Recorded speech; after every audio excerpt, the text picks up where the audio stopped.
প্রায় ৩.৫ দশকের ক্যারিয়ারে প্রথমবারের মতো জাতীয় চলচ্চিত্র পুরস্কার জিতলেন বলিউড সুপারস্টার শাহরুখ খান। জওয়ান ছবির জন্য তিনি পেয়েছেন সেরা অভিনেতার সম্মান। To be honored with the national award is a moment that I will cherish for a lifetime. Thank you so much to the jury, the chairman, and to the INB ministry, and to everyone who thought I was worthy of this honor.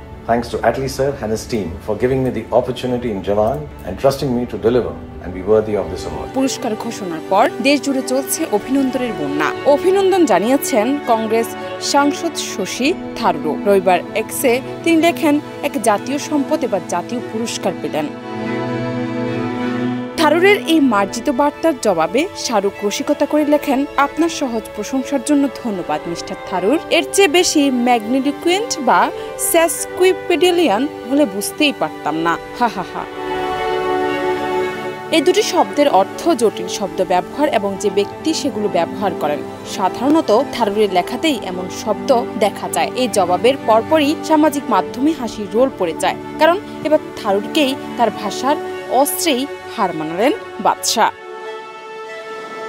Shahrukh খানের এই সম্মানজয়ী ছবিটি হলো জওয়ান, যা মুক্তির পরপরই box অফিসে বিপুল সাড়া ফেলে। মাল্টিপ্লেক্স থেকে সিঙ্গল স্ক্রিন সর্বত্র শাহরুখের কামব্যাক উদযাপিত হয়েছিল অভূতপূর্ব উন্মাদনায়।